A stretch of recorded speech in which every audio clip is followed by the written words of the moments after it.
Chapter का नाम है टीडीएस। नाम तो सुना होगा। अरे हाँ ना कुछ तो बोलो।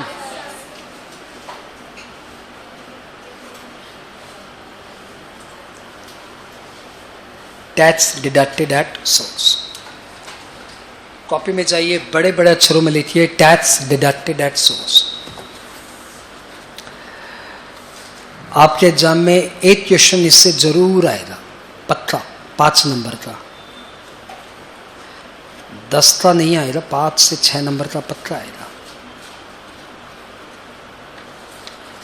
ज्यादा सिलेबस भी नहीं है आपका। टीडीएस टॉपिक बहुत बड़ा होता है। आपके सिलेबस में गिने चुने सेक्शन है 192, 193, 194A, 194B, 194BB। बस गिने चुने तो आपके सेक्शन सिलेबस में है। फैन ऑफ कर दो प्लीज। तू बंद कर देगा। Top switch.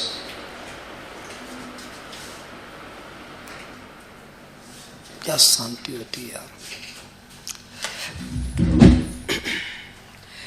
पहले मैं तुम्हें बताता हूं टीडीएस चीज क्या है। व्हाट इज एग्जैक्टली टीडीएस, क्या ये बोल क्या रहा है।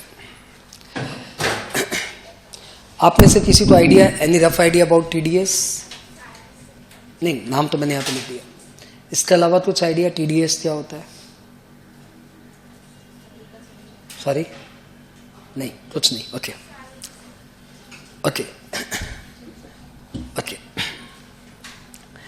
मैं तुम्हें एक एग्जांपल देता हूं। सपोज अपने मोदी को रिप्लेस करते हैं और मोदी की जगह अपने अपने अपने श्रेया को बना देते देश का प्रधानमंत्री। ठीक है, यह है श्रेया, देश की प्रधानमंत्री, और यह है श्रेया का कैबिनेट। ये सारे इसके टैक्स डिपार्टमेंट के एक्सपर्ट्स हैं। तो श्रेया ने आज तुम लोग से मीटिंग की और मीटिंग करके बोला, देखो भाई, मैं तो टैक्स में, मैं तो नई नई प्रधानमंत्री बनी हूं, मुझे तो कुछ आता नहीं है। सुना है इंडिया में लोग टैक्स की चोरी बहुत करते हैं। तो टैक्स की चोरी बचाने का क्या उपाय है? लोग तो अपने आप तो बताएंगे नहीं मेरी इतनी इनकम है, मेरे से टैक्स ले लो। तो टैक्स बचाने का क्या उपाय है? तो आपकी तरफ से क्या एडवाइस जा रही है?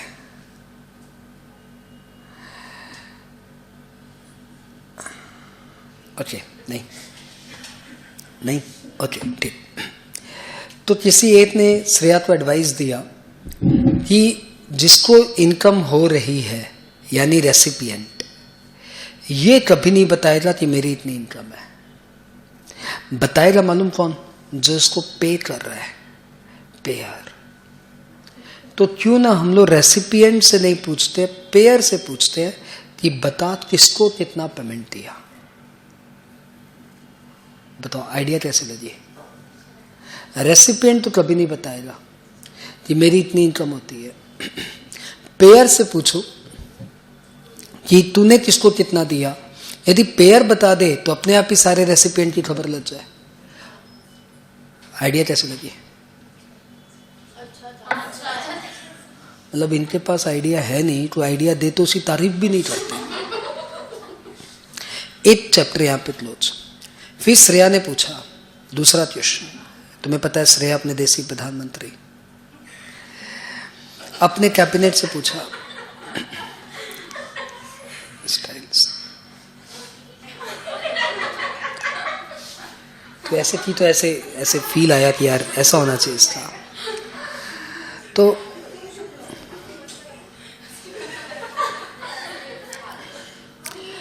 दूसरा क्वेश्चन आया, श्रेया ने पूछा कि ये लोग जो एसएससीज होते हैं, ये इस साल की इनकम पे अगले साल टैक्स देते हैं। कुछ ऐसा उपाय बताओ कि इस साल की इनकम में इसी साल टैक्स ले लो। तो आप लोग ने बोला एडवांस टैक्स है ना, 15 जून, 15 सितंबर, 15 दिसंबर, 15 मार्च, 15%, 45%, 75%, 100% देता ही है। श्रेया बोला उससे मेरा दिल नहीं भरता, इसमें भी तो मुझे क्वार्टरली पेमेंट मिल रहा है। कुछ ऐसा स्कीम बताओ कि एसएससी के पास पैसे आए, मेरे पास भी पैसे आ जाए साथ साथ। तो फिर वही एडवाइस आई, क्या पेयर को बोल दो कि जब एसएससी को पेमेंट करे तो हमें भी पेमेंट कर दे। पेयर को बोल दो कि जब तुम एसएससी को पेमेंट करे तब हम लोग को भी पेमेंट कर दो। तो फिर एक कॉन्सेप्ट आया, बोला हाँ ये स्टाइल सही है। ये एडवाइस कैसे लगी? यहाँ पे पेयर क्या बता रहा है, खबर दे रहा है, और यहाँ पे पेयर क्या कर रहा है, टैक्स देते रहा है। फिर एक बात पूछी गई, श्रेया तो देसी प्रधानमंत्री है,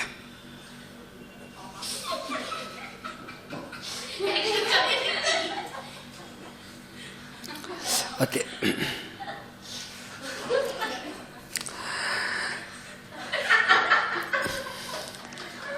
श्रेया ने पूछा कि ये जो एसएससीज है इनकी इनकम सपोज 30 लाख होती है, 30 लाख में एक साथ टैक्स देने में इनकी नानी दादी सब याद आ जाती है। 30 लाख पे एक साथ टैक्स देना पड़ता है, तो टैक्स देना पड़ता है कोई 7-8 लाख रुपया। 7-8 लाख रुपया तो यार कोई उठा के टैक्स देगा नहीं अपना। तो कुछ ऐसा उपाय बताओ कि एसएससी को इंस्टॉलमेंट्स लग जाए। तो आपने बोला है ना सर, 4 इंस्टॉलमेंट्स में लेते ना एडवांस टैक्स। बोला उसमें भी तो 7 लाख का 2 लाख 1 लाख, इतना 1-1 लाख रुपए टैक्स कौन देगा? कुछ ऐसा उपाय बताओ कि एसएससी का और थोड़ा थोड़ा में टैक्स आ जाए। इन तीनों बातों का सोल्यूशन है टीडीएस। टीडीएस ये बोल रहा है कि एक काम करो, जो भी पेयर किसी भी रेसिपिएंट को इनकम का पेमेंट करेगा तो उसमें से कुछ परसेंट से 10% काट के गवर्नमेंट को पेमेंट करेगा। यानी समझो,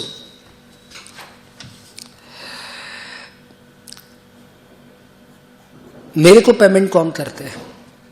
कुछ स्टूडेंट्स पेमेंट करते हैं, वो भी मुझे नहीं करते, प्रयास को करते हैं। प्रयास बोल के कोचिंग सेंटर है जो इनफॉर्मली मेरा है, लेकिन फॉर्मली एक अलग ऑर्गेनाइजेशन है। एडमिरॉन बोल के एक सेंटर है जहाँ पे मैं पढ़ाता हूँ, इनफॉर्मली मेरा है, लेकिन फॉर्मली एक अलग प्राइवेट लिमिटेड कंपनी है। संजय मुंद्रा टैक्स क्लासेस बोल के हमारा एक HUF है जिससे हम लोग अपने फ्रेंचाइज चलाते हैं। इनफॉर्मली मेरा है, लेकिन फॉर्मली एक अलग एंटिटी है, SK मुंद्रा एंड एसोसिएट्स। इसको बताओ, बुक कॉर्पोरेशन जो मेरी किताबें छापता है, लॉ पॉइंट जो मेरी किताबें छापता है।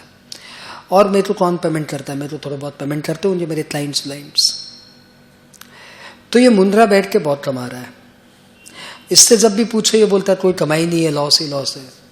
एक काम करो, मुंद्रा से पूछना ही बंद कर दो। इसको जो जो पेमेंट करते हैं ना, इन सब को बोलो कि जब भी तुम लोग मुंद्रा को पेमेंट करेगा तो 10% टैक्स हम लोग को दे दो। तो लॉ पॉइंट इस बार मेरे को रॉयल्टी दे रहा है, सपोज इससे तापी रॉयल्टी दे रहा है, सपोज 4 लाख रुपए भिजवाया। बोला मुंद्रा जी बात 4 लाख रुपए रखिए। तो बताओ 4 लाख रुपया वो कैसे देगा? बोला सुनिए मुंद्रा जी, हम आपको 4 लाख नहीं दे सकते। लॉ ने एक नया नियम बना दिया है कि 10% टैक्स काट के पेमेंट करना है। तो मैं आपको अब से 3,60,000 दूंगा और 40,000 आपके बिहाफ में गवर्नमेंट को जमा कर दूंगा। यानी सर मैं कौन होता हूं देने वाला? आप ही की इनकम से काट के दे रहा हूं, तो वो आप ही का टैक्स है। तो वो 40,000 रुपया मेरे बिहाफ में गवर्नमेंट को दे दिया। अब देखो कितना मेरे लिए सुकून हो गया पेमेंट करना, क्योंकि मेरे हाथ में कभी 4 लाख आए नहीं। देख भाई ने आज 2 डेयरी मिल्क लाई, हाँ, और तेरे हाथ में दे दी और बोला एक छोटी बहन को दे दे। आई हुई चीज दी नहीं जाती, सच्ची बताओ नहीं दी जाती। ह्यूमन साइकोलॉजी, वो अपने हाथ से एक छोटी बहन को दे देता, एक बड़ी बहन को दे देता तो ठीक था। अब दोनों मेरे हाथ में दे दिया, अब बोलता है एक बहन को दे दे। ऐसे थोड़ी होता है। ह्यूमन साइकोलॉजी, आई हुई चीज कभी दी नहीं जाती। आए नहीं कोई बात नहीं, ठीक है। आज सपोज श्रेया ने मुझे गिफ्ट दिया, ये कांच की ग्लास इसने मुझे गिफ्ट किया, हाँ, और सपोज बाय मिस्टेक गिर गई, बहुत दुख होगा। अबे तेरी कौन सी थी जो चली गई? नहीं यार, आई भी चीज चली गई है, बड़ी दुख हो गया। हाँ बोलो। और इसने दिया ही नहीं होता तो कोई दुख ही नहीं था। तो मेरे हाथ में 4 लाख रुपया आ जाए फिर मैं टैक्स दूं, मेरे को बड़ा दुख होगा। हाँ, मेरे हाथ में 3,60,000 ही आए, मेरे को इतना दुख नहीं हुआ। Human psychology, and that works, always works. तो फाइनली क्या हुआ, 3,60,000 उसने मुझे दिया, 40,000 रुपया मेरे ब्याह में गवर्नमेंट को जमा कर दिया। मैं खुश हूँ कि चलो इसी बहाने मेरा थोड़ा टैक्स देना हो जा रहा है और पैसे भी आ गए। ऐसे अब मेरे को जो जो पेमेंट कर रहे हैं ना, सब मेरे को पेमेंट करने के पहले कुछ परसेंटेज ऑफ टीडीएस गवर्नमेंट को जमा कर रहे हैं। अच्छा बताओ, इसको कुछ नुकसान हो रहा है क्या? इसको कोई दुख हो रहा है? ये तो बोल रहा है मेरे को तो 4 लाख देने ही है, इसको नहीं दूंगा तो मुंद्रा मांगेगा, ये लो मुंद्रा तुम 360, ये लो मोदी जी 40,000। मोदी जी को क्यों नाराज करूं? ये 40,000 मुझे, 360 मुझे दे दिया, 40 गवर्नमेंट को दे दिया। तो पेयर को जो टैक्स गवर्नमेंट को जमा कर रहा है उसको कोई दुख ही नहीं हो रहा है, क्योंकि वो अपना पैसा थोड़ी दे रहा है, वो तो मेरा पैसा दे रहा है। ही इज हैप्पी, वन फायदा, पेयर को कोई दुख नहीं हो रहा है। आई एम हैप्पी कि चलो इसी बहाने धीरे धीरे टैक्स कट जाता है, एक साथ देने में बहुत जोर आता है। तीसरा, जैसे मेरे को पैसा आया गवर्नमेंट को पैसा आ गया। और चौथा, गवर्नमेंट के पास सिर्फ पैसा नहीं आया, गवर्नमेंट के पास इंफॉर्मेशन भी आ गई कि मुंद्रा को लॉ पॉइंट ने 4 लाख रुपया पेमेंट किया, जो मुंद्रा कभी नहीं बताता, अब गवर्नमेंट को बैठे बैठे मालूम पड़ गया। कैसे? क्योंकि गवर्नमेंट के पास जैसे 40,000 का टीडीएस पहुंचा, गवर्नमेंट को खबर लग गया कि 10% के हिसाब से 40,000 दिया है तो 4 लाख रुपया तो होता ही है। सारे जो श्रेया को एज ए प्राइम मिनिस्टर चाहिए थे इंफॉर्मेशन, सारे चीज इसको मिल गई। टैक्स जल्दी मिल गया, फायदा नंबर 1। पेयर को तकलीफ नहीं हुई देने में, फायदा नंबर 2। जल्दी से जल्दी पैसा मिला, इंफॉर्मेशन मिल गई, फायदा नंबर 3। तो TDS is the absolute law, मतलब जिसने भी बनाया माइंड ब्लोइंग दिमाग था। अब क्लियर, आप क्या चैप्टर पढ़ रहे हो? अच्छा, अब इसको थोड़ा सा और प्यार से लॉजिकली एंड मार्केट ओरिएंटेड समझ लो, फिर मैं एकेडमिक हो जाऊंगा। तो इस तरीके से जो भी मुझे पेयर मुझे पे करेगा, ये पेयर जो मुझे इनकम दे रहा है, मैं पेई, मुझे इनकम मिल रही है। अब मुझे जो भी पेमेंट करेगा वो मेरा टीडीएस काट के जमा करेगा। अब गवर्नमेंट ने इसको बेचारे को तकलीफ देना शुरू किया, इसको बेचारे को बोला सुनिए, आप पहली बात तो टैक्स दे दीजिएगा, ओके दे देंगे। दूसरा, आप रिटर्न भर दीजिएगा कि आपने किसका कितना टैक्स जमा किया है, हिसाब दे दीजिएगा। तो बेचारे को टैक्स भी देना पड़ेगा, हिसाब भी देना पड़ेगा। और इन केस आप गड़बड़ किए मतलब नहीं टैक्स काटे, तो आप ऊपर उतने ही रुपए की पेनल्टी लग जाएगी, 100% ऑफ डिफॉल्ट। यानी यदि वो मेरा लॉ पॉइंट 40,000 टीडीएस काटना भूल गया तो लॉ पॉइंट के ऊपर गवर्नमेंट पेनल्टी लगा सकता है, मैक्सिमम अप टू 40,000। अब बताओ, लॉ पॉइंट कभी जिंदगी में भूलेगा मेरा टीडीएस काटना? नहीं। देखो, बिना पेनल्टी के तो कोई लॉ ही नहीं बन सकता ना। अब लॉ पॉइंट कभी नहीं भूलेगा कि मेरे को मुंद्रा का 10% टीडीएस काटना है। इस तरीके से सारे पेयर कभी नहीं भूलेंगे कि मेरे को पेई का टीडीएस काटना है। और यदि कोई भी पेयर भूलेगा नहीं, तब तो गवर्नमेंट के पास सारी इंफॉर्मेशन पहुंच जा रही है कौन पेयर किससे कमा रहा है। This is the root behind the self assessment. इसलिए वहां पे दिल्ली में बैठी सरकार पूरे गवर्नमेंट 130 करोड़ लोगों की इनकम जान पा रही है, क्योंकि जो भी जिसको दे रहा है टीडीएस काट के दे रहा है। खतरनाक लॉ। तुम्हारे दिमाग में कोई क्वेश्चन आया क्या? नहीं आया? आना चाहिए था। तुम्हारे दिमाग में आना चाहिए था कि सर हमने भी तो आपको पैसे दिए हैं, वी आर ऑल्सो पेयर, परंतु हमने तो आपका टीडीएस नहीं काटा। तो ये इनकम तो गवर्नमेंट को मालूम नहीं पड़ेगी। आंसर इज यस, ये मालूम नहीं पड़ेगी, ये मालूम नहीं पड़ेगी। यदि इस इनकम को गवर्नमेंट को पता लगाना है तो गवर्नमेंट को बोलना पड़ेगा कि students are suppose to deduct TDS. Students TDS काटेगा? कितना मासूम है वो। टैक्स तो काट के दे देगा, लेकिन बचा हुआ पैसा गवर्नमेंट में कहां जमा करने जाएगा? वो तो यहां पे आता है तो 2 बार पूछता है कहां देना है पैसे, कैश में दूं या चेक में दूं? आप लोग कैश में लेते हो? वो तो इतना मासूम है, यहाँ पे भी आके 4 बार पूछता है। कुछ एक तो पापा आते हैं पैसा जमा करने, कुछ एक तो भाई आते हैं, कुछ एक तो खुद आता है, कुछ एक तो धीरे धीरे आता है, कुछ एक तो फ्रेंड आते हैं। वो मासूम बच्चा गवर्नमेंट डिपार्टमेंट में जाके टैक्स थोड़ी जमा कर देगा। चलो आप तो बड़े हो, आप लोग तो अपने आप दे दिए, स्टूडेंट तो और भी नीचे के होते हो सकता है मैं क्लास 7 को पढ़ा रहा हूं। अब इसलिए ऊपर से वो रिटर्न कैसे भरेगा? उसको बाद यदि बच्चा भूल गया तो आप बच्चे को ऊपर पेनल्टी ला देंगे। इसलिए पूरे टीडीएस के प्रकरण से, यानी पूरे टीडीएस के कॉन्सेप्ट से, प्रोविजन से छोटे मोटे इंडिविजुअल एचयूएफ को एक्सक्लूड किया हुआ है, यानी मुझे जो भी पेमेंट करेगा टीडीएस काटेगा एक्सक्लूडिंग छोटे मोटे individual HUF. Now the question arise what is छोटे मोटे इंडिविजुअल एचयूएफ? तो छोटे मोटे इंडिविजुअल एचयूएफ वो जिनका खुद का टर्नओवर 1 करोड़ के नीचे है. तो सपोज मैंने किसी दुकानदार को इनकम टैक्स में एडवाइस दे दी, उसने मुझे 7,000 रुपया पेमेंट कर दिया. उस दुकानदार का खुद का टर्नओवर 40 लाख है, साल भर में 40 लाख का माल बेचता है. तो लॉ बोलता है आपको टीडीएस नहीं काटना, आपको ऊपर फालतू आप परेशान हो जाओगे, टीडीएस काटोगे, जमा करोगे, फिर रिटर्न भरोगे, आप धंधा करिए, छोड़िए. 40 लाख का तो आपका टर्नओवर है. तो हु इज एक्सक्लूडेड? छोटे मोटे इंडिविजुअल एचयूएफ. पूरा कॉन्सेप्ट क्लियर? ये आपका कॉन्सेप्ट था. अब मैं आपको एकेडमिकली पढ़ा दूंगा कि यार टीडीएस में ये प्रोविजंस है, एग्जाम में ये पूछेगा, वो अलग बात है.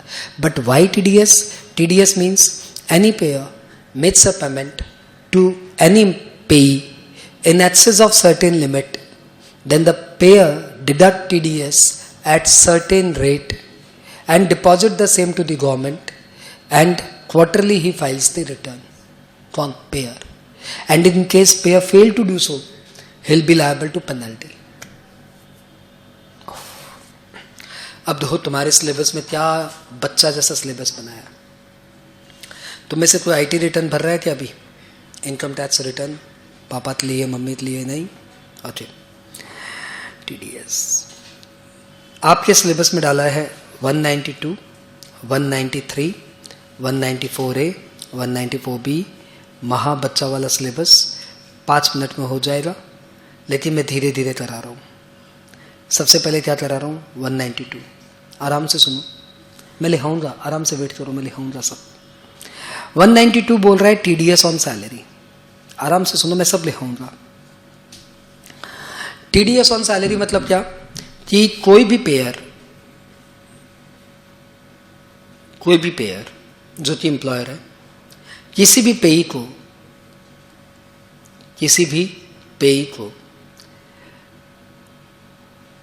2.5 लाख से ऊपर का पेमेंट करेगा. ये 2.5 लाख कहां से आया? सर 2.5 लाख तो ऐसे भी टैक्स नहीं लगता. तो 2.5 लाख, 3 लाख, 5 लाख, ये 3 लाख 5 लाख कहां से आया? सर 2.5 लाख तक कोई टैक्स नहीं देता. सीनियर सिटीजन 3 लाख तक टैक्स नहीं देते, वेरी सीनियर सिटीजन 5 लाख तक टैक्स नहीं देते. तो कोई भी बंदा, किसी भी एम्प्लॉय को जो एग्जेम्प्टेड सीलिंग है, इसको क्या बोलते हैं? Exempted ceiling.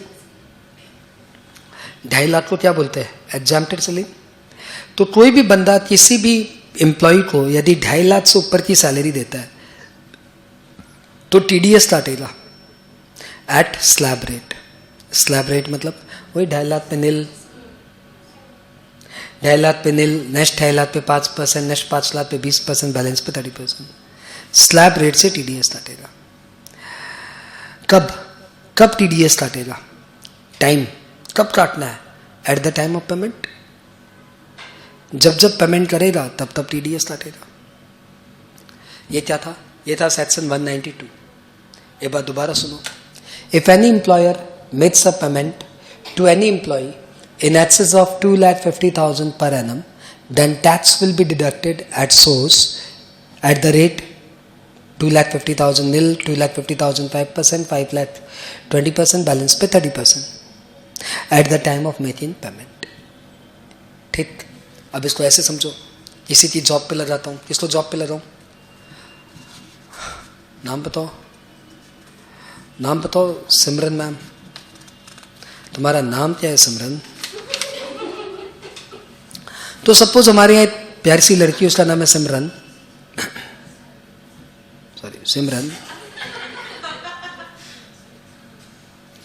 ये जियो का सिम है, बहुत रन करता है. तो हमारे यहाँ एक लड़की है, उसका नाम है सिमरन. एंड सपोज वो एक जगह काम कर रही है, जॉब करती है, और उसकी सैलरी है सपोज 15 लाख रुपए साल का. तो इसको जब भी इसका एम्प्लॉयर, सपोज एम्प्लॉयर का नाम है एच लिमिटेड. आज पढ़ाई में ध्यान लगाओ. एच लिमिटेड जब भी सिमरन को सैलरी देगा, कितनी सैलरी दे रहा है? 15 लाख. तो 15 लाख पे वो टीडीएस काटेगा. अच्छा बताओ 15 लाख पे टीडीएस कितना होगा?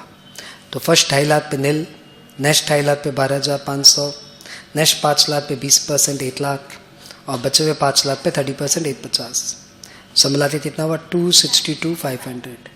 सरचार्ज लगता नहीं है क्योंकि 50 लाख से इनकम कम है। हेल्थ एजुकेशन से तो लगेगा 4% बोले तो 10,500, तो सब मिला के 2,73,000 इनका TDS कटेगा। तो कंपनी इनको 15 लाख देगी नहीं, कंपनी इनको 15 लाख माइनस 273 इतना देगी, यानी कंपनी इनको पेमेंट करेगी सिर्फ 12,23,000 रुपया। ये जॉब वालों के साथ बड़ी प्रॉब्लम है, बड़ी ट्रेजेडी है।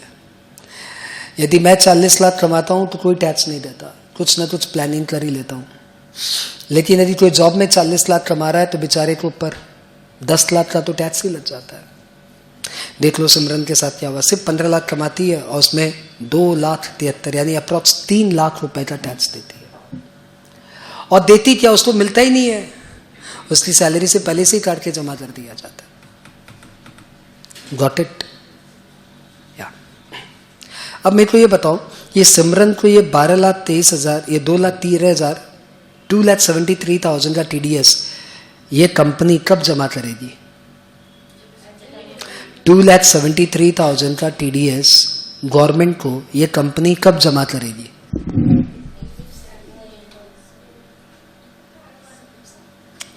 इतना सन्नाटा क्यों है भाई?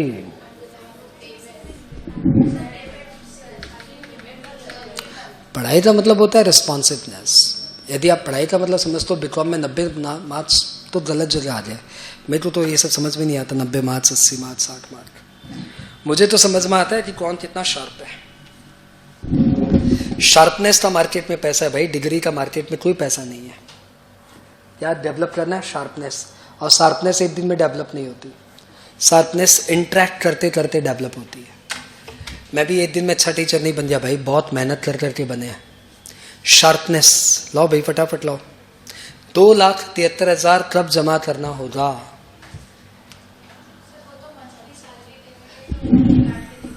हाँ, तो मंथली जैसे सपोज 15 लाख रुपया इनकी सैलरी है, तो इस महीने इनको मिला होगा 1.25 लाख रुपया, तो 1.25 लाख में से 2,73,000 कट जाएंगे क्या? तो कितना कटेगा? प्रोपोर्शनेट, यानी हर महीने 2,73,000 डिवाइडेड बाई 12, अप्रॉक्सीमेटली 22-23 रुपया, तो हर महीने 22-23 रुपया करते रहेंगे। एंड आंसर इज, लॉ ऐसा कुछ नहीं बोलता। लॉ बोलता है eight the time of payment 2,73,000 काटना है। अब आपका पेमेंट मंथली हो रहा है तो आप मंथली काट सकते हो। इन एनी केस पूरे साल में मिला के 273 आपको काटना है, इक्वली काटना है, ये लॉ नहीं बोल रहा है। हो सकता है आप जानो, एम्प्लॉयर जाने, एम्प्लॉय जाने, हो सकता है पहले 2 इंस्टॉलमेंट में सारा TDS काट ले, हो सकता है लास्ट 2 इंस्टॉलमेंट में सारा TDS काट ले, हो सकता है हर महीने थोड़ा थोड़ा करके। भाई लॉ बोलता है सुनो ना, इतना झमेला मत करो, पूरे साल मिला के 273 TDS काट देना। अब तुम्हारा जैसे मर्जी है, करो, जाओ ऐसा करो। तो एम्प्लॉयर क्या करता है, शुरू में 5-5 हजार, 10-10 हजार काटता है रेंडमली, और लास्ट में बैलेंस पैसा काट के दे देता है। यानी सब मिला के 273 साल में कटना चाहिए। मंथली 23,000 रुपया कटना चाहिए, ऐसा नियम नहीं है। Got it? Got it. Finally क्या सीखा? कॉपी में जाइए, TDS लिखिए, intro.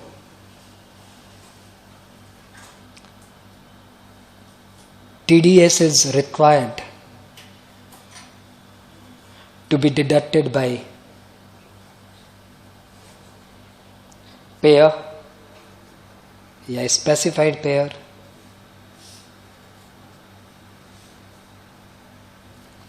while making payment to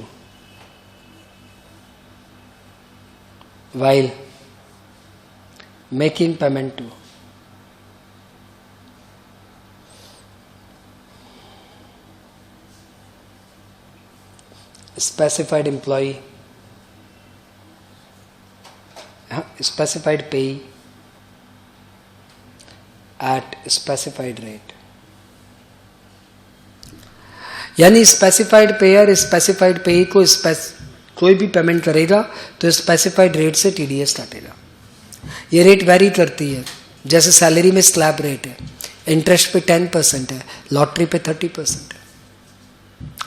salary में स्लैब रेट है, इंटरेस्ट पे 10% है और 10% है, और लॉटरी पे 30% है। तो इसलिए रेट वैरी करती भाई। ठीक है। ऑब्जेक्ट क्यों टीडीएस है? नंबर 1 क्विक कलेक्शन, जल्दी गवर्नमेंट के पास टैक्स आता है। ईज ऑफ पेमेंट, पेयर को इतना दुख नहीं होता, धीरे धीरे पेमेंट हो जाता है। या ease of payment, ease of payment. And number 3 collection of information, इसी बहाने इंफॉर्मेशन मिल जाती है कि किसके पास कितनी टैक्स है, किसके पास कितनी इनकम है।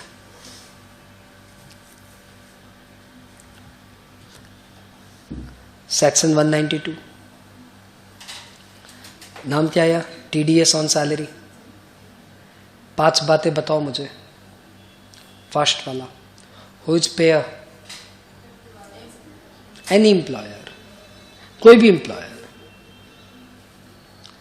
कोई भी एम्प्लॉयर मतलब ये हुआ कि सपोज आपके घर में मेड सर्वेंट आती है, कितना देते हो भाई उसे सैलरी?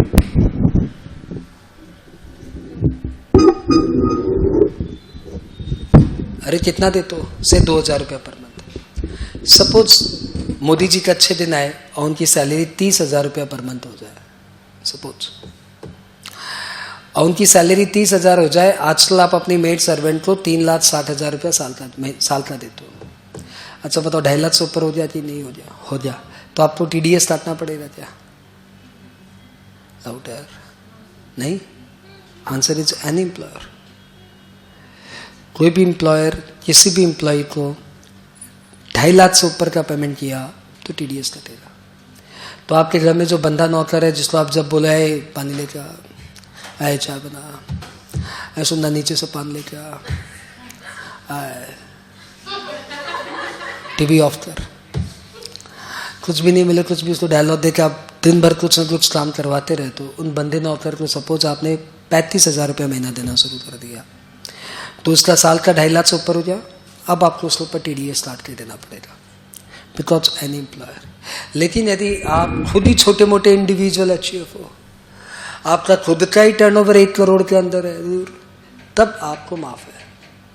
लेकिन ऑब्वियसली जो 30,000 का नौकर रखेगा उसकी तो सैलरी इनकम अच्छी होगी। हाँ, तो payer means any employer, payee means any employee. Exemptions कितने देर तक छूट है, टीडीएस नहीं काटना पड़ेगा? Up to exempted ceiling. अच्छा, एग्जम्प्टेड सेलिंग मोटी भाषा में आपको पता है क्या? 2.5 लाख।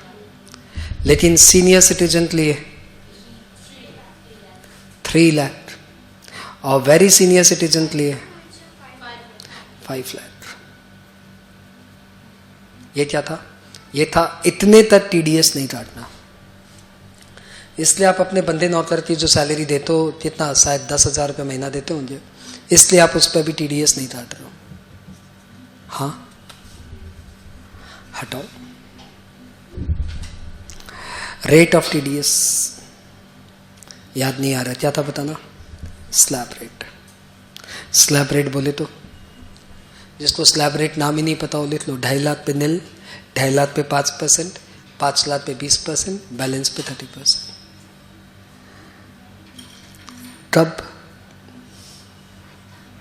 कब टीडीएस कटेगा? At the time of payment.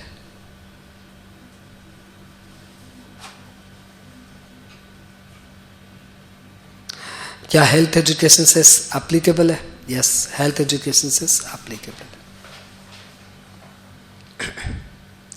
सबको क्लियर? कोई हाँ ही नहीं बोलता। हमारे यहाँ ये बैच है, हमारे यहाँ एक बैच है, इसमें कुछ स्टूडेंट्स को ऐसा लगता है कि हम पैसा दिया है, अगला पढ़ाएगा। आए पढ़ा, आए ऐसे किसी को लगता है। उन्हें पता नहीं, उन्हें समझाओ कि कोई पैसे दे के टैक्स थोड़ी सीख लेता है। पैसे दे के आपको क्लास में बैठने का मौका मिल गया, अब सीखने के लिए तो आपको वही करना पड़ेगा जो सर बता रहे हैं, टू वे कम्युनिकेशन।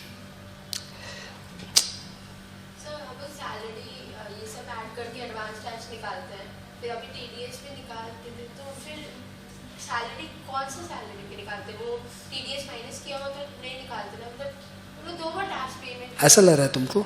अच्छा ठीक है, मैं 1-2 सेक्शन और पढ़ाता हूँ, फिर तुम्हारी बात का जवाब देता हूँ।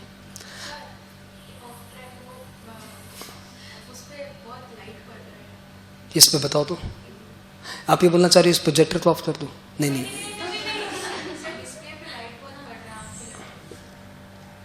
अरे यार तेरे तो बहुत नखरे भाई। हाँ मतलब इतने नखरे।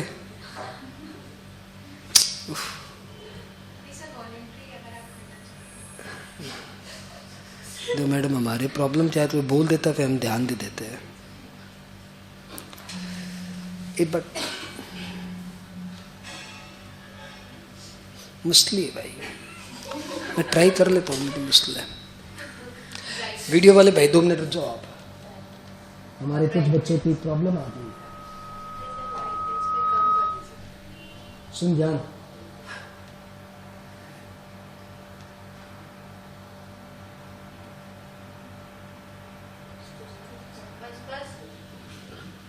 ठीक हुआ मैडम?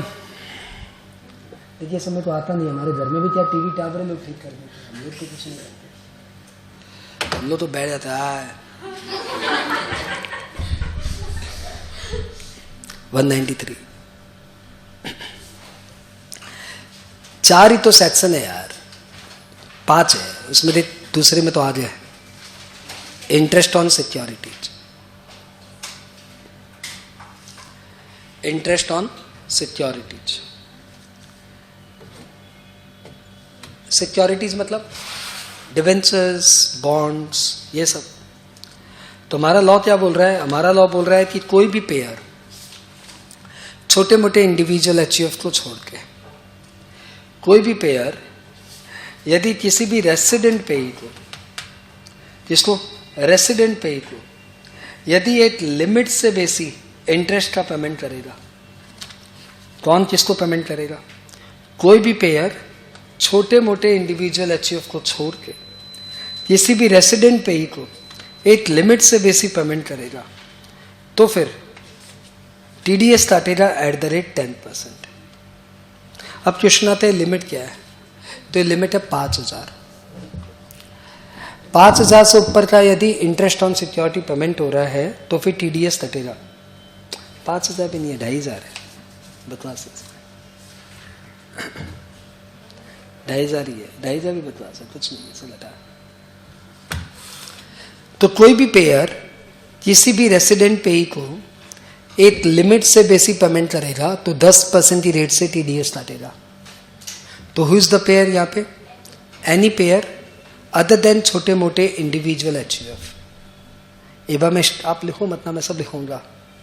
स्टार मतलब छोटे मोटे इंडिविजुअल एचयूएफ को छोड़ के, पेई मतलब रेसिडेंट पेई। एक बार प्लीज मत लिखो, मैं सब लिखाऊंगा। रेसिडेंट पेई, एग्जेम्प्टेड सेलिंग, एग्जेम्प्टेड सेलिंग ये बकवास है। एक बार 5000 लिखता हूँ, 5000। Rate of TDS 10%। किस समय टीडीएस कटेगा? ये कुछ नहीं पूछेगा आपको एग्जाम में, इसलिए मैं लिखा नहीं रहा हूँ, वेट करो। कब टीडीएस कटेगा? अच्छा सैलरी में क्या पढ़े थे? At the time of payment. यहाँ पे at the time of payment और crediting party whichever is earlier. At the time of payment और crediting party whichever is earlier, यानी जब आप उस पार्टी को पेमेंट करें तब, या जब उस पार्टी को आप क्रेडिट करें तब। नहीं समझ पाया, कोई बात नहीं, अकाउंट्स थोड़ा बहुत आता होगा। हाँ सर ऐसी क्या बात है, गुड। डिवेंचर इंटरेस्ट की एंट्री बताओ। सर डिवेंचर खर्चा है तो debenture interest account debit to bank. हाँ लेकिन ऐसे नहीं होता। ट्रूली ये कैसे होता है कि डिवेंचर इंटरेस्ट मुझे देना है तो किसको देना है, पहले मैं उनका नाम लिखते हैं। Debenture interest account debit to debenture holder, and फिर debenture holder account debit to bank. सब बात तो एक ही हुआ। हाँ बात एक ही हुआ। लेकिन डेट तो अलग अलग हो सकती है। ये सपोज ड्यू डेट है 30 जनवरी, तो 30 जनवरी को ये एंट्री होगी, लेकिन पेमेंट हमने झुला झुलाते दिया 7 मार्च, हो सकता है कि नहीं हो सकता? हाँ सर ये तो हो सकता है। तो बताओ TDS कौन से दिन करना है? 7 मार्च को थी 30 जनवरी को, तो at the time of making payment और credit in party whichever is early, so this दिन TDS लगेगा। मतलब आपके पास पैसे नहीं आए उसके पहले TDS करके गवर्नमेंट के पास पहुंच गया। This is a new word for you, at the time of making payment और credit in party whichever is earlier. Clear? तो हम लोग पढ़ रहे थे 193, उसमें हमने पढ़ा कि कोई भी पेयर अदर देन छोटे मोटे इंडिविजुअल HUF, ये है नहीं यहाँ बेटा, कोई भी पेयर किसी भी रेसिडेंट पे को 5,000 से ऊपर का पेमेंट करेगा तो 10% की रेट से TDS काटेगा at the time of making payment और credit in party whichever is earlier. ये टोटल प्रोविजन ही बकवास है। पूछो क्यों? लॉ में लिखा हुआ है, मैं सब तुम्हें कॉपी में लिखाऊंगा, लेकिन फिर भी ये प्रोविजन बकवास है। पूछो क्यों? क्योंकि बाद में लॉ ने एक नोट डाला कि जो सिक्योरिटीज डीमैट फॉर्म में है, अब बताओ डीमैट वर्ड सुना हुआ है कि नहीं? Demat, what is demat? नहीं सुना हुआ है तो बिंदास पूछो, क्योंकि तुम लोग आए ही हो वैसे सीखते हैं। अच्छा बताओ डीमैट वर्ड सुना हुआ है कि नहीं सुना हुआ? सुना हुआ है। होता क्या है? होता है ज्योति मैडम थोड़ा सा आइडिया दो ना, क्या होता है?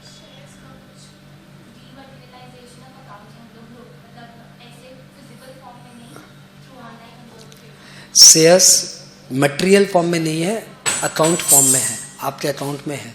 यानी आज यदि मैं 1000 शेयर खरीद रहा हूँ तो मेरे पास कोई 1000 शेयर का सर्टिफिकेट नहीं आएगा, बस एक अकाउंट है उसमें मेरा 1000 शेयर का काउंटिंग आ जाएगी। राइट? आई होप ये बात सबको पता है।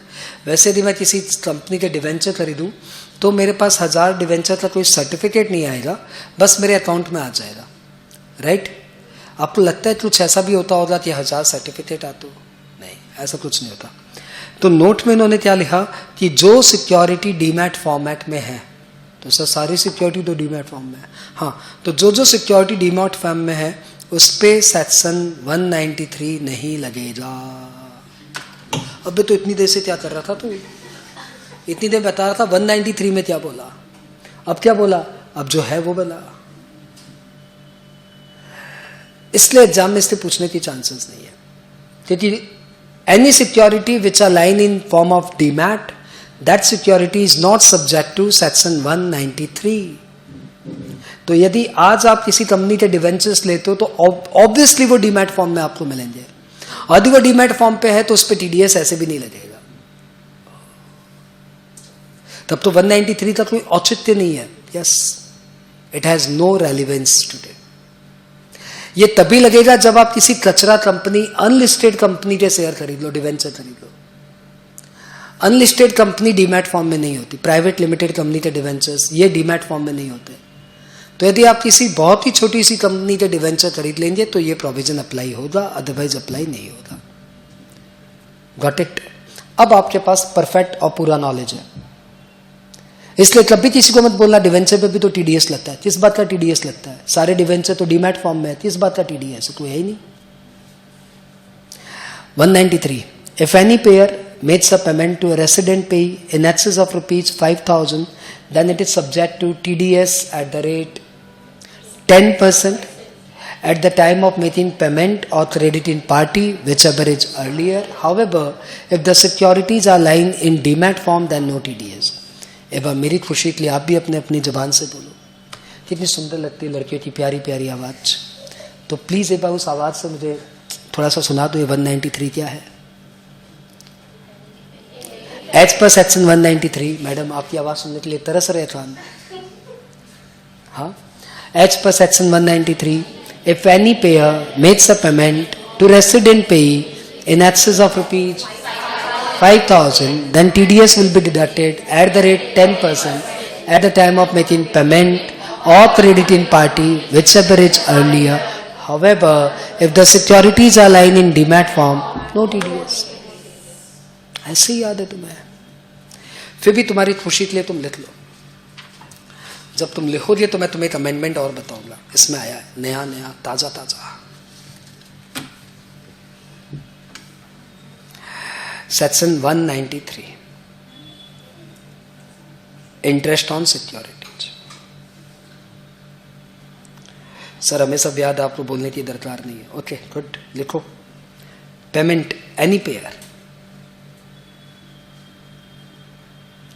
पेई, रेसिडेंट पेई। आई होप ये सब वर्ड आपको पता होगा। Resident in India, non resident in India, नाम तो सुना होगा।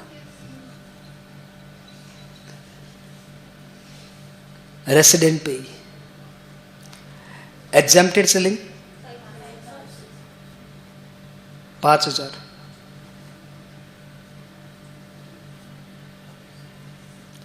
रेट ऑफ टीडीएस तो तुमने पूछा नहीं कि सर 10% ही 10.4%, मतलब हेल्थ एजुकेशन से लगेगा कि नहीं लगेगा, पूछा नहीं तुमने। कब टीडीएस कटेगा? At the time of payment और credit in party which average earlier.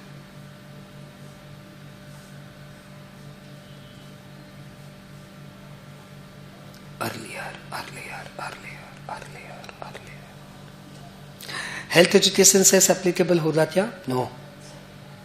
मतलब 10 मतलब 10, यस 10 मतलब 10। सर मेरा एक डाउट है, सर मेरा डाउट क्लियर करिए। हाँ पूछिए।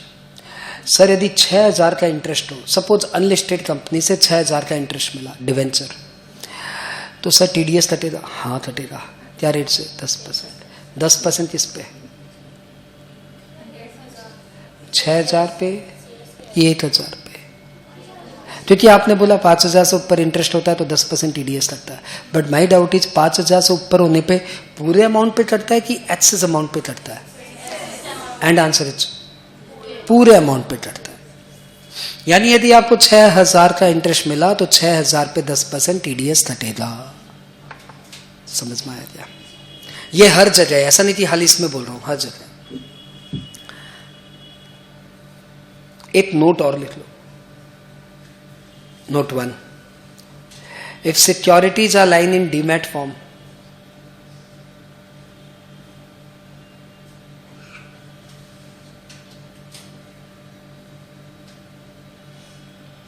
then no TDS. कहानी खत्म। अच्छा डीमैट फॉर्मेट में क्या होता है? सारी लिस्टेड सिक्योरिटीज डीमैट फॉर्म में। अच्छा लिस्टेड अनलिस्टेड वर्ड समझते हो क्या? समझा दो यार, मेरा काम है एक एक चीज तुम्हें बताना। लिस्टेड सिक्योरिटीज अनलिस्टेड सिक्योरिटीज क्या होती है, बात समझ में आती है क्या? लिस्टेड मतलब, लिस्टेड मतलब, लिस्टेड मतलब, लिस्टेड मतलब, तो आप चीटिंग नहीं कर सकते, आपको बताना पड़ेगा कि मुझे आता है, या फिर बोलना पड़ेगा मुझे नहीं आता। हाँ लिस्टेड मतलब सेबी में जो लिस्टेड है, रॉन्ग आंसर। लिस्टेड है मतलब, हाँ मैडम, जो स्टॉक एक्सचेंज में लिस्टेड है। तुम्हारी भाषा में बोलूं, एकदम सिंपल मोटी भाषा में बोलूं, जिसका भाव कंप्यूटर में नजर आता है वो है लिस्टेड। क्योंकि जो स्टॉक एक्सचेंज में लिस्टेड है उन्हीं का प्राइस स्टॉक एक्सचेंज रिफ्लेक्ट करेगा, बीएसई रिफ्लेक्ट करेगा। तो जो सेबी तो लॉ है, वो तो सबको ऊपर रेगुलेट कर रहा है, वो तो नॉन अनलिस्टेड को भी रेगुलेट कर रहा है, लिस्टेड को भी रेगुलेट कर रहा है। लेकिन जो स्टॉक एक्सचेंज में लिस्टेड है उसका, और स्टॉक एक्सचेंज में लिस्टिंग कराने का पैसा लगता है। बॉम्बे स्टॉक एक्सचेंज में भी आप लिस्टेड करा सकते हो, एनएससी में भी आप लिस्टेड करा सकते हो। एनी हाउ जो लिस्टेड है वो डीमैट है, अनलिस्टेड वाले डीमैट में नहीं है। हाँ note 2, form 15G 15H applicable. अब ये क्या होता है मैं तुम्हें थोड़ी देर बाद बताता हूं। Form 15G 15H is applicable. 8 to पौरे। हाँ नोट 3, नोट 3 ये इस साल का अमेंडमेंट है, तो एग्जाम में पूछने का चांस है इसका।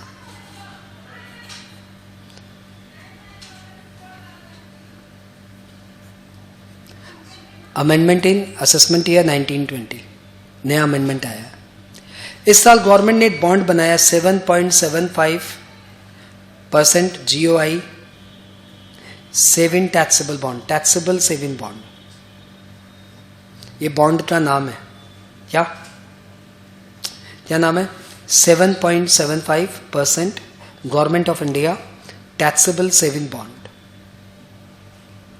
यदि ये बॉन्ड आपने खरीदा है तो इसमें एग्जेम्प्टेड सेलिंग 5,000 की जगह 10,000 हो जाएगी।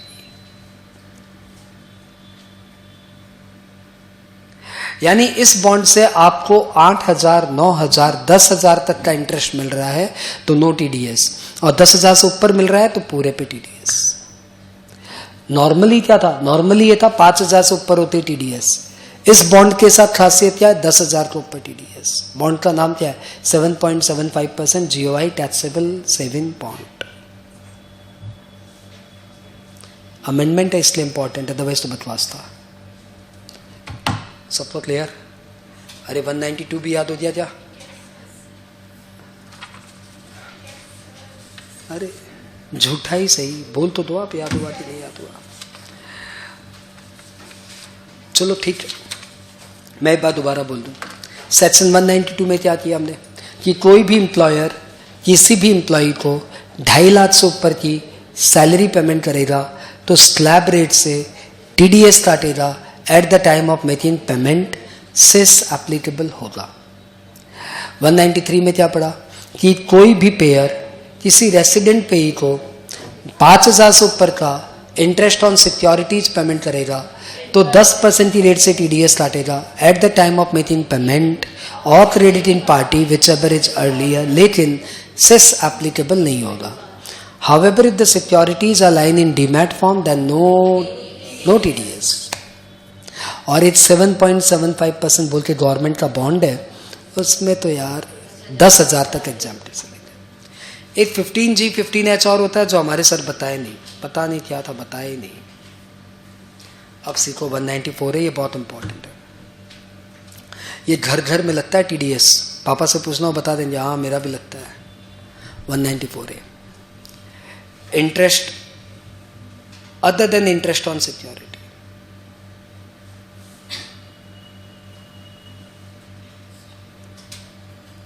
Interest other than interest on security. बस 5 है, उसमें से तीसरा भी चल रहा है, फिनिश होने वाला है, चैप्टर ही फिनिश हो जाएगा। अच्छा, ये क्या बोल रहा है? ये बोल रहा है कि भाई आपको सिक्योरिटी का इंटरेस्ट छोड़ के और कोई इंटरेस्ट मिले तो 194A के अनुसार टीडीएस कटेगा। तो हमने पूछा सिक्योरिटी छोड़ के और कौन सा इंटरेस्ट होता है? बोला जो भी हो। हमने बोला कुछ तो नाम बताओ, एग्जांपल्स दो। बोला कुछ भी, तुम बस समझ ले, डिवेंचर बॉन्ड का इंटरेस्ट छोड़ के और कोई भी इंटरेस्ट मिले। तो मैंने बोला मतलब बैंक इंटरेस्ट और क्या? बोला हाँ वही। अब बताओ किस घर में एफडी नहीं है? सभी घर ने फिक्स डिपॉजिट कर रखी है थोड़ी थोड़ी, तो फिक्स डिपॉजिट का इंटरेस्ट तो सभी के घर में आ रहा है। यस, तो भैया सबके घर में 194A लग रहा है, इसलिए 194A इज वेरी पॉपुलर। हर एक को पता है इसके बारे में कि बैंक में एफडी करेंगे, 10,000 से ऊपर इंटरेस्ट आएगा तो 10% टीडीएस लग जाएगा। तो सर एक बात बताइए, यदि मैंने आपको लोन दिया या आपने मुझे लोन दिया, वॉटेवर, सपोज आपने मुझे लोन दिया 50 लाख का, मैं आपको इंटरेस्ट दे रहा हूं सपोज 6%, 12% के हिसाब से 6 लाख रुपया। तो 6 लाख रुपया मैं जब आपको इंटरेस्ट दूंगा तो क्या उस पर भी टीडीएस कटेगा? Answer is yes.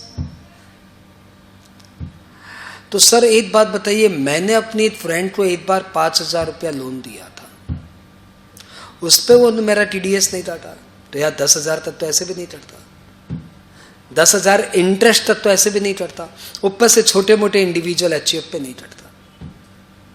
यदि कोई छोटा मोटा इंडिविजुअल एचयूएफ किसी को इंटरेस्ट देगा तो टीडीएस वो नहीं काटेगा, टीडीएस से बड़े बड़े लोग काटते हैं। तो 194A में क्या है?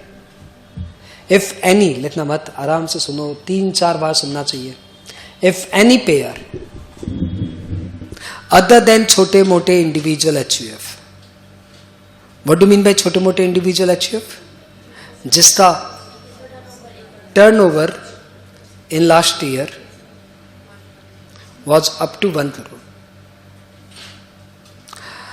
या प्रोफेशन कर रहा है तो फिर अप टू 50 लाख. तो जिनका लास्ट ईयर का टर्नओवर 1 करोड़ के अंदर है या लास्ट ईयर का टर्नओवर 50 लाख के अंदर है, वो बंदों को छोड़ के बाद बाकी कोई भी पेयर, किसी भी रेसिडेंट पेई को एग्जम्पशन 10,000 से ऊपर का पेमेंट करेगा तो फिर टीडीएस काटेगा एट द रेट 10%. क्या सेस लगेगा ना.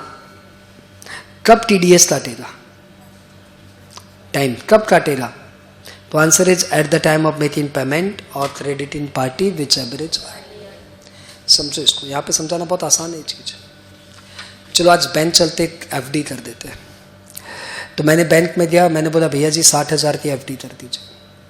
बोला मुंद्रा जी 8% इंटरेस्ट मिले. मैंने बढ़िया दे दो. तो 60,000 की एफडी कर दिया, 4,800 इंटरेस्ट मिल रहा है. बताओ टीडीएस कटेगा क्या? नहीं कटेगा. क्यों? क्योंकि इंटरेस्ट ही 10,000 के अंदर है. अगले साल मैंने फिर एक 90,000 की एफडी कर दी. अब मेरा टोटल एफडी हो गया 60,000, एक ऑलरेडी था, 90,000 एक और हो गया, 1,50,000, 8% 12,000 हो गया.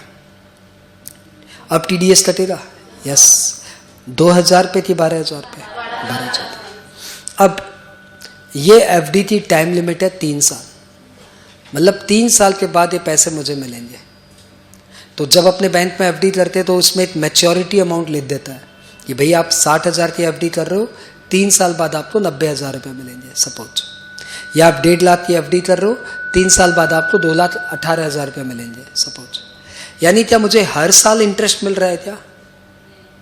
मैं गवर्नमेंट में गया, मैं बैंक में गया, बैंक में बोला भैया 3 महीना हो गया इंटरेस्ट दीजिए.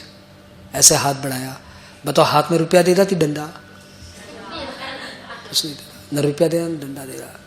सॉरी बोल देगा यहाँ पे, सॉरी आपको 3 साल बाद पैसे मिलेंगे. हाथ बढ़ाने से क्या हो जाए? वो पॉलिसी उनकी 3 साल बाद ही आपकी मैच्योरिटी अमाउंट है. अच्छा तो मुझे इंटरेस्ट मिला क्या? नहीं, वो तो अकाउंट में क्रेडिट होते जा रहा है. तो टीडीएस आज कटेगा कि 3 साल बाद? आज. Because TDS will be deducted at the time of making payment और credit in party which average earlier. Got it? तो कभी भी आप बैंक में जॉब करो या बैंक की ऑडिट करो तो ध्यान रखना टीडीएस मैच्योरिटी पे नहीं करता, एनुअली करते रहता है. जैसे जैसे इंटरेस्ट क्रेडिट होते जाता है वैसे वैसे टीडीएस कटते जाता है. यहाँ तक क्लियर? और ये बहुत ही पॉपुलर सेक्शन है. इस पे इस साल मोदी जी ने एक रिलैक्सेशन दे दिया सीनियर सिटीजन के लिए. दो सीनियर सिटीजन क्या होते हैं ना, बड़ी अच्छी लाइफ है इनकी. ये जिंदगी भर जॉब कर चुके हैं, हाँ. पैसे इकट्ठे कर चुके हैं, हाँ. 60 की उम्र आ गई है, हाँ. अब रिलैक्स है. पैसे तो बहुत कमा के रखे हुए हैं. अब सपोज मेरे पापा ने 50 लाख रुपया कमा के रखे हुए हैं. 50 बापू मारेगा. एक बार चलो 50 लाख ही मानते हैं, हाँ. कम कर देते हैं 5 लाख. तो सपोज मेरे पापा ने 5 लाख रुपया कमा के रखे हुए हैं. अच्छा आदमी 5 साल सीनियर सिटीजन क्या करेगा? 5 लाख रुपया हुआ एफडी कर दिया नॉर्मल से. तो 5 लाख पे इंटरेस्ट आ रहा है उसका कितना? 40,000. अब इस पे टीडीएस आप काट दोगे. तो लॉ ने बोला यार क्या सीनियर सिटीजन को परेशान करते हो, एक काम करो सीनियर सिटीजन को 50,000 तक टीडीएस नहीं कटेगा. यानी उसकी जब तक इंटरेस्ट 50,000 तक है तब तक नो टीडीएस, उसके बाद टीडीएस कटेगा. ये इस साल का अमेंडमेंट है. यानी आपका हमारा एफडी पे 40, आपका हमारा एफडी पे 10,000 से ही इंटरेस्ट टीडीएस कटना शुरू हो जाएगा. लेकिन सीनियर सिटीजन का 50,000 के बाद इनकम हुई तो टीडीएस कटेगा. तो सर इसमें भी 60,000 हुआ तो पूरे पे? यस 60,000 हुआ तो पूरे पे. सर लिखते हैं सारी बातें, हाँ. जब तुम लिखोगे तो मैं तुम्हें कुछ नई नई बातें भी बताऊंगा. Who is the pair? Any pair other than individual or HUF whose last year audit was not compulsory. Whose last year audit was not compulsory. That is, whose last year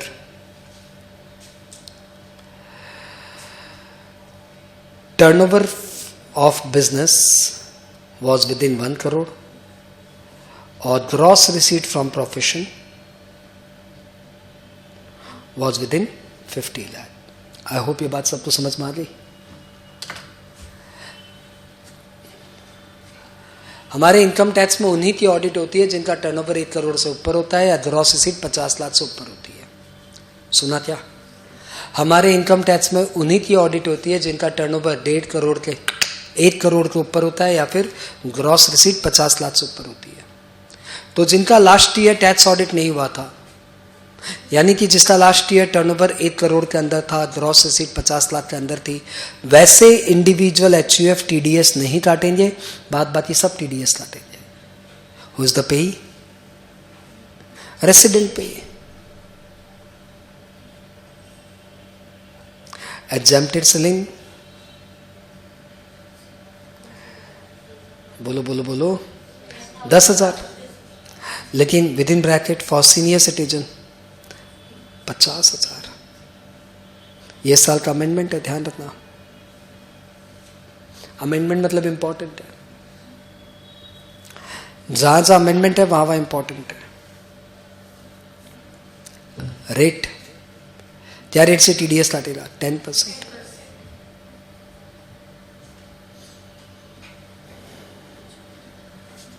कब? टाइम. कब TDS काटेगा? At the time of payment और credit in party which average earlier.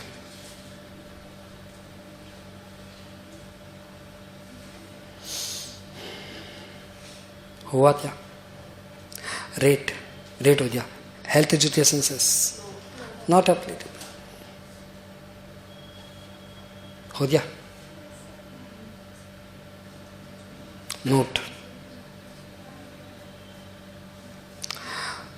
Form 15G 15H is applicable.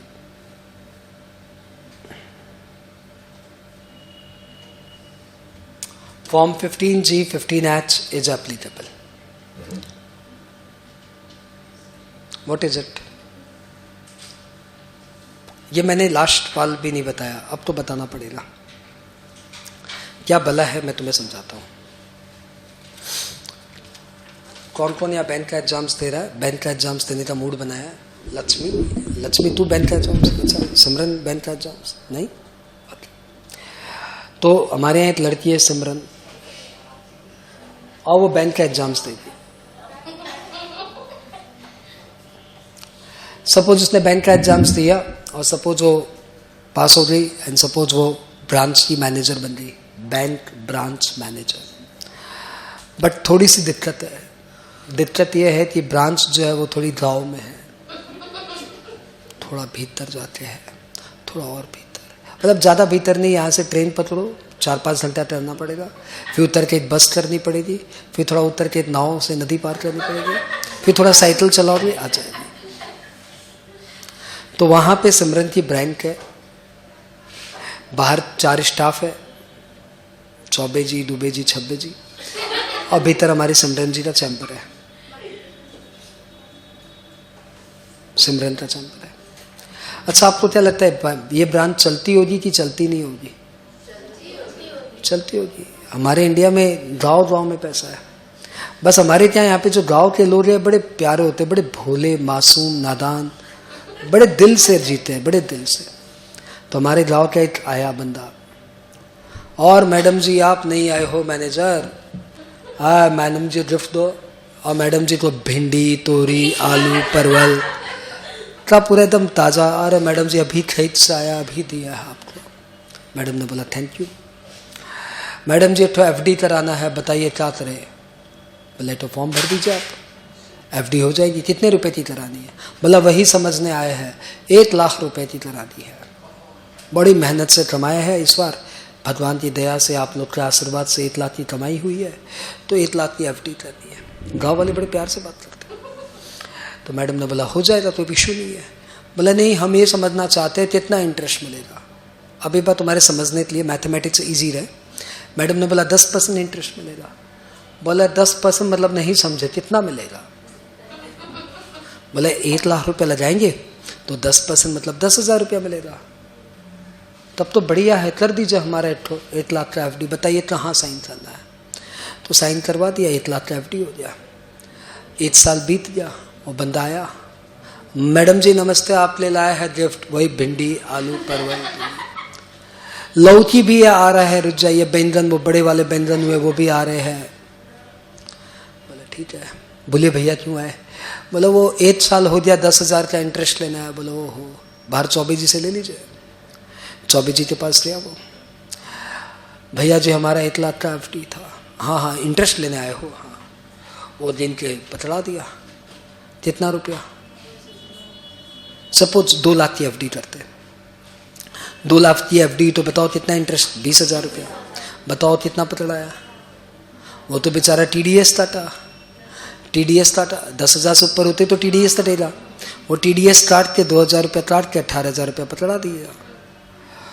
वो बेटा इसे जीना, अरे ये तो 18 है, कौन गड़बड़ है, दोबारा जीना, अभी तो 18 है। अरे चौबे जी ई का माजरा है, आप गिने तनिक। बोले भैया 18 मिलेगा तो 18 ही होगा ना। 18 मिलेगा? वो आपकी मैडम तो बोली थी 20 मिलेगा, कहाँ माजरा है? तो चौबे बोला TDS हटा है। बोला ई का होता है। अब बताओ उस गांव के देहात को आप TDS समझा पाएंगे? और वो भी उस समय जिस समय उसका पारा गर्म हो चुका है। हमको बोले थे 20 मिलेगा, दिया है 18। ये सब चुरवा लोग एक साथ बैठा है।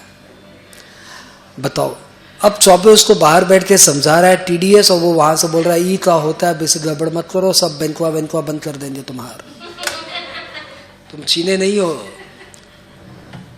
अब बताओ क्या होगा? अब सिमरन बाहर आई और बताओ अब क्या? अब ध्यान से दो इस मासूम सी लड़की सिमरन को, जो बैंक का एग्जाम पास करके अभी बैंक मैनेजर बनी है। क्या ये उस गांव के देहात का जिसका टेम्पर पारा हाई हो चुका है, उसे समझा पाएगी TDS क्या होता है? इसका क्या, इसका टीचर वीचर सब आ जाए ना, सब मिलकर भी अभी उसको समझा नहीं पाएगा TDS क्या होता है। तो अभी उसके दिमाग में एक ही बात चल रहा है, लौकी आने दे, मैडम के सर पे मारेंगे, सब भुला देंगे इनको। क्या TDS FDS करो? कब का 370 हट चुका है, TDS करो। फिर 370 से TDS का क्या लेना देना? जो 370 हटा दिया वो TDS नहीं हटा पाया। अब बहुत बुरा हाल है। इस सिचुएशन को हैंडल करना इम्पॉसिबल है, और बैंक में ये सिचुएशन आए दिन आती रहती है, क्योंकि उनका भी 10,000 से ऊपर इंटरेस्ट होता है और वो कोई हाल पे नहीं समझते TDS क्या होता है। इसलिए लॉ ने बोला एक फॉर्म है 15G। आप जो भी बंदा ऐसा लगता है कि उसकी इनकम टैक्सेबल ही नहीं है, वो 15G भर दो, फॉर्म 15G फिलअप कर दो, जिसमें डिक्लेरेशन है, I name declare that my income is not more than 2,50,000, so do not deduct TDS। आप 15G भर देंगे और आपका TDS नहीं कटेगा। अब सिमरन इनसे कैसे काम कराएगी? अब भैया जी से 2 जगह साइन करवा लेना, एक तो FD के फॉर्म पे और एक 15G फॉर्म में, ताकि भैया जी को पूरा 20,000 इंटरेस्ट मिले, नहीं तो बाद में बहुत लौकी खाना पड़ेगा।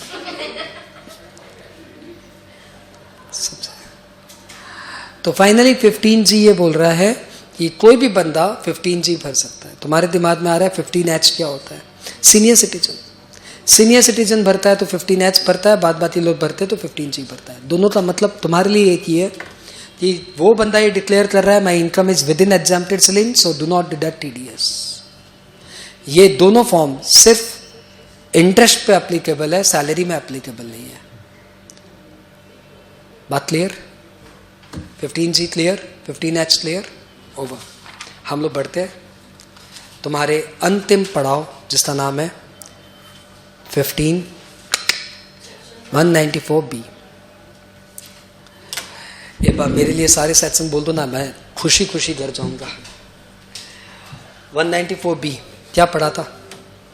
194, हाँ ठीक है आप निकलो। 194B में आने के पहले आप पहले बार सारा घुमा लो। 192 में आपने क्या पढ़ा? टीडीएस। बोलते जाओ तुम बिंदास से, फ्लुएंटली बोलते जाओ। टीडीएस ऑन सैलरी में आपने पढ़ा कि कोई भी एम्प्लॉयर किसी भी एम्प्लॉय को 2.5 लाख, 3 लाख, 5 लाख से ऊपर का पेमेंट करेगा तो वो स्लैब रेट से टीडीएस काटेगा at the time of making payment. जब जब पेमेंट करेगा तब तब टीडीएस काटेगा, पूरा साल मिला के स्लैब रेट से टीडीएस काट देगा। सेस एप्लीकेबल है। 15G 15H not applicable. 193 interest on securities. कोई भी पेयर किसी भी रेसिडेंट पे को 5,000 से ऊपर का पेमेंट करेगा तो 10% की रेट से टीडीएस काटेगा at the time of making payment और crediting party which abridge earlier. Cess not applicable. 15G 15H applicable. However, if the securities are lying in demat form, no TDS, and in case of 7.75 GOI taxable saving bond, exempted cylinders 10,000 instead of 5,000. ज़्यादातर बच्चे copy में believe कर रहे हैं और मैं ज़्यादा से ज़्यादा दिमाग में बिलीव कर रहा हूँ। चलो कोई बात नहीं। अरे तुम्हारा टीचर कॉपी देख के पढ़ा रहा है क्या जो तुम कॉपी देख के बोल रहे हो? 194 interest other than interest on securities. मैंने भी ऐसे ही बोल बोल के सीखा भाई, बोलते बोलते बोलते बोलते याद हो जाता है। कभी बीच में रबड़ होती है तब देख लेते हैं, अदरवाइज बोलते जाओ।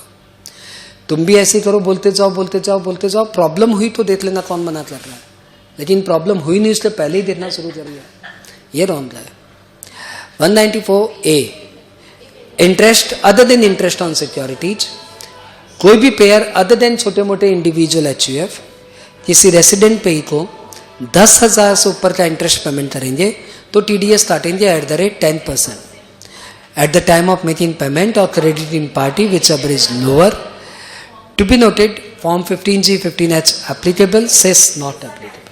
सीनियर सिटीजन के केस में लिमिट 10,000 की जगह 50,000। खत्म। 194B दो 194B के साथ 194BB फ्री है और यही तुम्हारे सिलेबस है बस।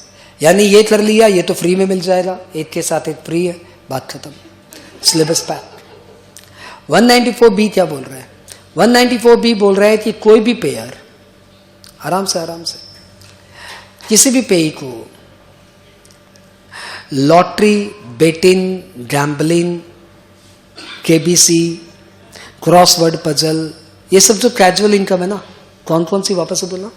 लॉटरी, बेटिंग, गैम्बलिंग, कौन बनेगा करोड़पति, क्रॉसवर्ड पजल, इन सब के अकाउंट में 10,000 से ऊपर का पेमेंट करेगा तो फिर 30% TDS काटेगा at the time of making payment. Cess के बारे में बाद में बताऊंगा, सेस के बारे में बात बताऊंगा।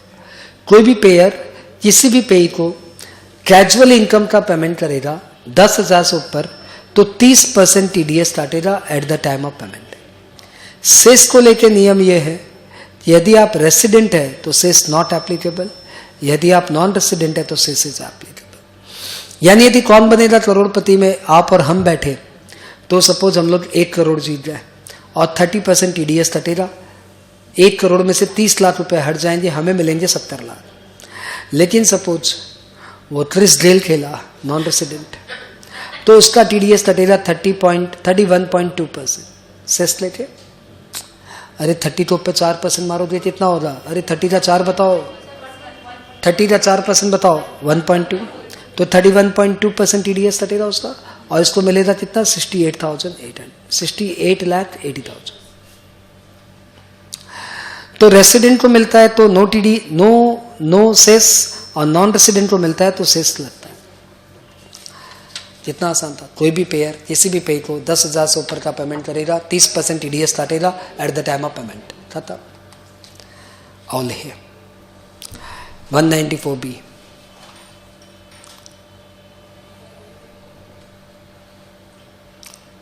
TDS on lottery, betting, gambling, KBC, crossword puzzle,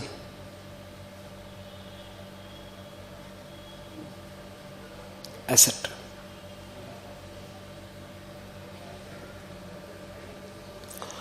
पेय, पेई, एग्जैम्प्टेड सिलेन,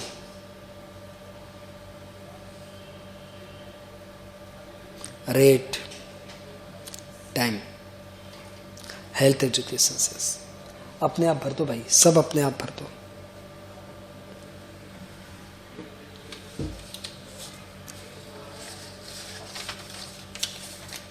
सब अपने आप भर दो, छुट्टी करो भाई।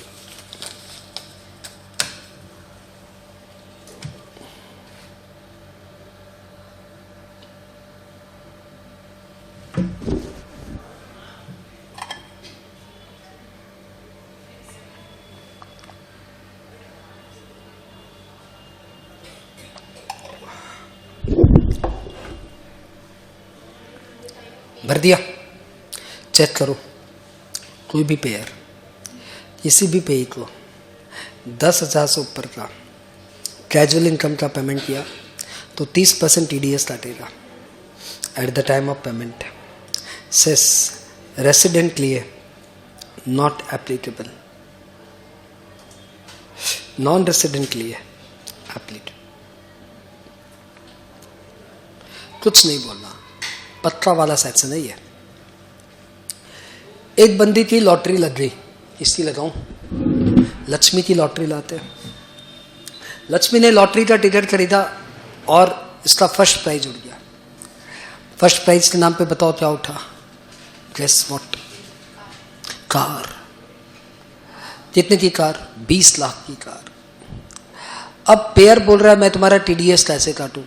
कार में से इंजन निकाल के रख लूं कि कार में से सोफे निकाल लूं, कार में से म्यूजिक प्लेयर निकाल लूं, कार में से टायर निकाल लूं? क्या काटूं क्या तुम्हारा? बताओ कैसे होगा? यदि लॉटरी बेटिंग गैम्बलिंग कैश में मिले तब तो TDS कट जाएगा, और काइंड में मिले तो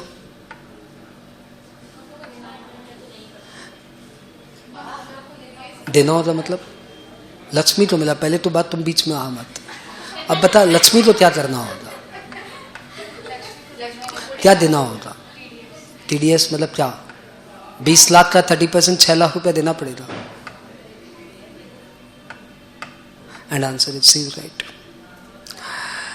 अब यदि किसी को लॉटरी काइंड में मिल रही है तो नियम यह है कि जिसको, जो विनर है, जो पेई है, उसको पहले TDS का अमाउंट जमा करना पड़ेगा, तब जाके उसको वो काइंड वाला अवार्ड मिलेगा, नहीं तो मिलेगा ही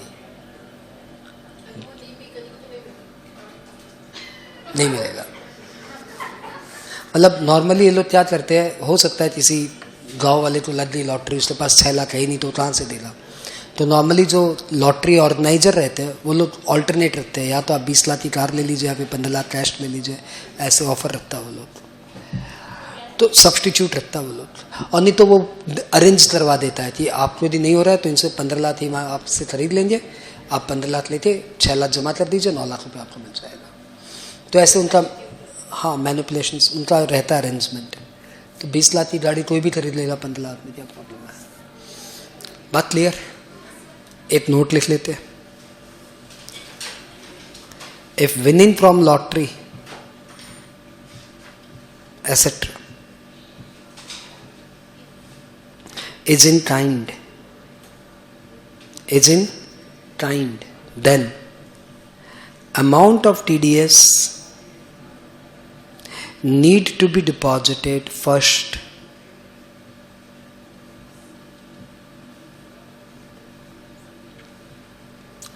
by payee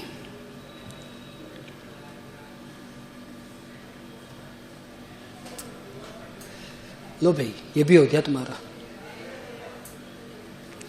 अब मैं अपने फ्री वाले सेक्शंस में जा रहा हूँ।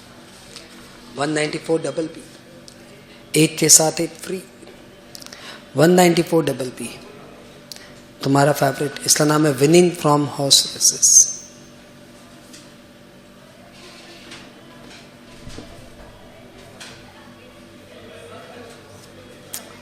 बहुत सिंपल सा सेक्शन, वही का वही डुप्लीकेट कॉपी पेस्ट।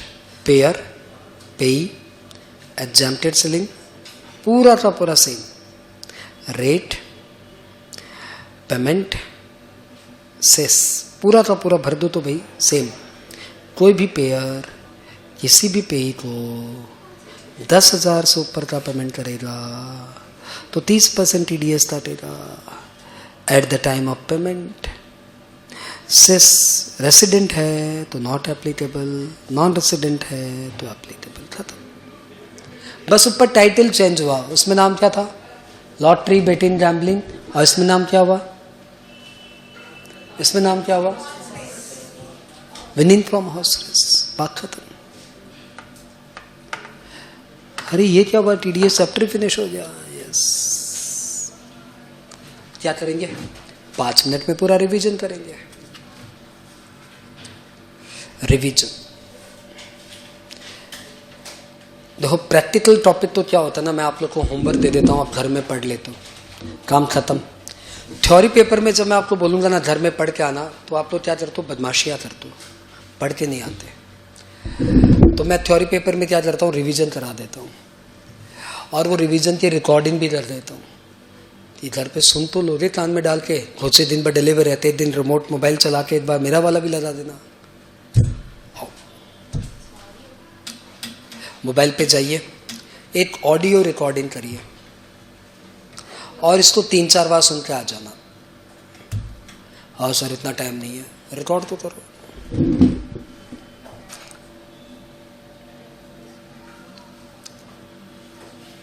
रेडी, सब का दिया रिकॉर्डिंग बटन, ओके। ये हमारी एक छोटी सी रिकॉर्डिंग है जिसमें हम लोग TDS चैप्टर को रिवाइंड कर रहे हैं। ये बीकॉम के पॉइंट ऑफ व्यू से रिकॉर्डेड है, जिसमें TDS के सिर्फ 5 सेक्शन ही सिलेबस में है, 192, 193, 194A, 194B, 194BB। बहुत ही सिंपल सा सिलेबस है, इसलिए बहुत ही सिंपल सी ये रिकॉर्डिंग है। Let's start. सेक्शन 192 प्रोवाइड्स कि कोई भी एम्प्लॉयर किसी भी एम्प्लॉय को एग्जैम्प्टेड सेलिंग यानी 2.5 लाख, 3 लाख, 5 लाख से ऊपर का पेमेंट करेगा तो वो उसकी टोटल सैलरी पे स्लैब रेट के हिसाब से इनकम टैक्स निकाल के, सरचार्ज सेस जोड़ के जितना उसका टैक्स होता है वो TDS नाम पे डिडक्ट करेगा। ये वो डिडक्ट करेगा eight the time of payment, यानी जब जब पेमेंट करेगा तब TDS काट लेगा, पूरे साल मिला के पूरा TDS काट लेगा। टू बी नोटेड, इसमें form 15G, 15H not applicable, और इसमें हेल्थ एजुकेशन सेस जुड़ता है। The next section is 193, interest on securities. As per section 193, if any payer makes a payment to a resident payee in excess of 5,000, then he need to deduct TDS at the rate 10% at the time of making payment or crediting party whichever is earlier. Health education cess is not applicable. Form 15G, 15H is applicable. It is to be noted, if the securities are lying in demat form, no TDS is required. Furthermore, as per the latest amendment, in case of 7.75% GOI taxable saving bond, the exempted selling shall be 10,000 instead of 5,000. Another important section is 194A, which provides for TDS on interest other than interest on securities. As per section 194A, if any payer other than individual or HUF whose last year tax audit was not compulsory, in the sense whose last year turnover was within 1 crore or gross receipt was within 50 lakh, need to deduct TDS on interest if the payee is a resident payee and the amount exceeds 10,000. In case of senior citizen, the exempted selling is 50,000. The rate of TDS 10% at the time of making payment or crediting party whichever is earlier. Health education cess is not applicable. Form 15G, 15H is applicable. As per section 194B, if any payer makes a payment to any payee in excess of 10,000 on account of lottery, betting, gambling, Kaun Banega Crorepati, TV game shows, crossword puzzle, etcetera, then the TDS need to be deducted at the rate 30% at the time of making payment. Regarding health education cess, if the payee is a resident in India, then health education cess is not applicable. That is, rate of TDS shall be 30% only. But if the payee is non-resident, then health education cess shall be applicable. That is, TDS rate will be 31.2%. Form 15G, 15H not applicable. Under section 194BB, if any payer makes a payment to any resident payee in excess of 10,000 on account of winning from horse races, then TDS need to be deducted at the time of making payment in excess of rupees 10,000 at the rate 30%. Says same as 194B. However, if the lottery, betting, gambling payment is in kind, then the payee need to deposit the amount of TDS firstly, then only he will get the payment. Okay पेपे कितना minute हुआ? 4 minute 5 minute 4 minute से 5 minute के अंदर हो गया. इसको तो आप 3 बार पढ़ के आओगे. जब नेक्स्ट क्लास आप आओगे तो मैं इस पे सम्स कराऊंगा थोड़ा बहुत और नया चैप्टर स्टार्ट कर देंगे. ठीक है? कोई खुशी नहीं होता, बस मैं तो ही खुश होता हूँ कि हाँ क्लास बहुत अच्छी रही, बच्चे बहुत खुश रहे होंगे.